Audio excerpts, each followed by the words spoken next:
On January 31, 1961, a chimpanzee named Ham became the first hominid in space. During his brief spaceflight, which lasted a little over 16 minutes, Ham experienced weightlessness for around 6.5 minutes and proved that human beings could work and live in space. Born in 1957 in the French Cameroons, now part of Cameroon in West Africa, Ham was captured by trappers, and the male chimpanzee was then sent to the Miami Rare Bird Farm in Florida, the U.S. He was sold to the U.S. Air Force in 1959, who then transferred him to Holloman Air Force Base in New Mexico.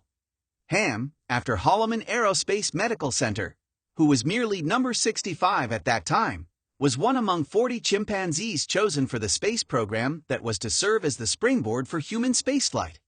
The fact that both chimps and humans are hominids and that humans share more DNA with chimpanzees than any other animal meant that they were much more closely related, and hence chosen for the task. The 40 chimpanzees chosen were put through the paces as they received their Chimp training. They were taught to pull levers in response to light and sound and were awarded with banana pellets, or punished with mild electric shocks on their feet, based on their responses. Just like their human Mercury 7 counterparts who were training for years, these chimps too were subjected to G-forces and microgravity. As the training progressed, the number of chimpanzees was first brought down to 18 and then to 6, 4 females and 2 males. With their training complete, the Air Force sent the 6 finalists to Cape Canaveral in Florida on January 2, 1961. The 6 were split into 2 groups of 3 in order to ensure that germs do not spread to everyone in case one of them became ill. The training sessions continued, and all 6 of them remained in contention until the day before the scheduled launch on January 31. Ham, who was said to be particularly feisty and in good humor, got the nod along with another female chimp who served as backup. Those traits probably served him well as Ham went to space aboard the Mercury spacecraft, boosted by a Mercury Redstone 2 rocket. The flight didn't go exactly as planned as the Mercury capsule unintentionally carried him to an altitude of 157 miles, 252 km, and a speed of 5,857 mph, 9,425 kmph, as opposed to the original targets of 115 miles, 185 km, and 4,400 mph. 7,081 kmph.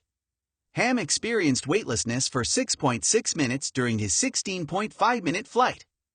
Even though there was a partial loss of air pressure as well, there was no damage done as he remained encased in his pressurized capsule. The lever-pulling exercise was also a success, as Ham performed only mildly slower than how he had during training. This success was significant as it showed that human beings too could perform physical tasks while out in space. Ham's capsule splashed down in the ocean a little over 16 minutes after it was launched. Ham was calm and in good spirits when retrieved by the recovery ship, and was only agitated later on when he had to pose for the photographers and TV crews after returning to the hangar. Fatigue and dehydration apart, Ham was fine according to the medical examination that followed. He instantly gained celebrity status as he featured in numerous documentaries, articles, magazine covers, television shows, and cartoons. After living at the Smithsonian's National Zoo in Washington, D.C. until 1980, he was moved to the North Carolina Zoological Park in Asheboro, following his death in 1983, aged 25. Thanks for watching. If you want more videos, please subscribe for more.